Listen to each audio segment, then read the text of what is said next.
on parlait des grands joueurs tout à l'heure. Alors, je voulais faire une anecdote à Michel Platini, Zidane, et on avait également on a Mbappé. Bon, avant, il y a eu Copa quand même. Oui. Copa Fontaine en 58. Voilà. Oui. Fontaine, toujours détenteur du record du plus grand nombre de buts marqués en un seul tournoi. Hein. Oui. 13 buts marqués en un seul tournoi. Bon. On avait Platini qui était un peu comme un Napoléon sur un champ de bataille, un stratège. Le coup d'œil, le coup de patte, qui était capable de, par une déviation, il savait la lecture du jeu, il avait ça. C'était un tireur de coup franc hors pair aussi. Michel, c'était pas un numéro 9, c'était un numéro 10, il faut le rappeler, mais qui plante quand même 41 buts en seulement 72 matchs. Ouais. Donc attention, si c'était maintenant, il sera combien de buts, là, Michel? Énorme.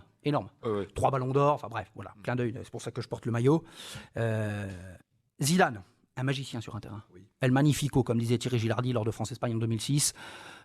C'est un Coup de boule. véritable récital. Alors on va y venir, un récital alors contre le Brésil le 1er juillet 2006 à Francfort. C'était énorme, c'était magnifique. Coup du sombrero par-dessus Ronaldinho était tout en bas. Les cafés crème, moi, comme je dis, c'est-à-dire les roulettes, tout ça.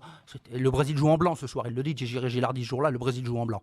C'est Zidane avec la complémentarité de Thierry Henry, cette passe décisive, ce coup franc et ce but, cette reprise de volée. Voilà, c'est tout simplement énorme. Match travaillé contre les Portugais. Bon, contre l'Italie, voilà, on sait que ça joue. Ce qui a manqué, l'intelligence que Platini avait, attention, je dis pas que Zidane c'est un con, hein, mais c'est-à-dire que Zidane, il était très sanguin, il réagissait.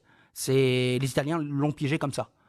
Mais Zidane, c'était un orfèvre sur un terrain, c'était El Magnifico. Lui-même a eu des propos par rapport à l'équipe de France. Ce maillot bleu a fait le bonheur de ma carrière. Ça, c'est honorable, franchement, c'est tout à son honneur. Il nous a fait rêver. Peut-être qu'il nous fera rêver en tant que sélectionneur.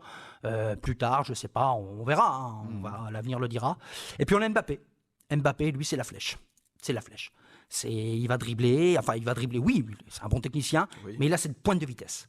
Oui. Alors pour l'instant, il est jeune. En étant plus vieux, je pense qu'il va falloir qu'il retravaille un petit peu la technique sur une autre stratégie, sur un autre truc. C'est en vieillissant, voilà, les joueurs de foot. Et puis attention à ne pas se faire casser, à ne pas nous faire une Van Basten, c'est-à-dire à prendre sa retraite prématurément à 28-29 ans, comme Van Basten, malheureusement, blessure à la cheville, je crois, à répétition, et qui a dû mettre un terme à sa carrière. Donc Mbappé, je lui souhaite beaucoup de chance, beaucoup de bonnes chances pour la suite, bon courage. J'espère qu'il va remporter la Ligue des Champions, qu'il continue à garder cet esprit serein, non plus cet aspect tête de con qu'il avait à l'Euro, là où c'était tout et n'importe quoi, prise de tête.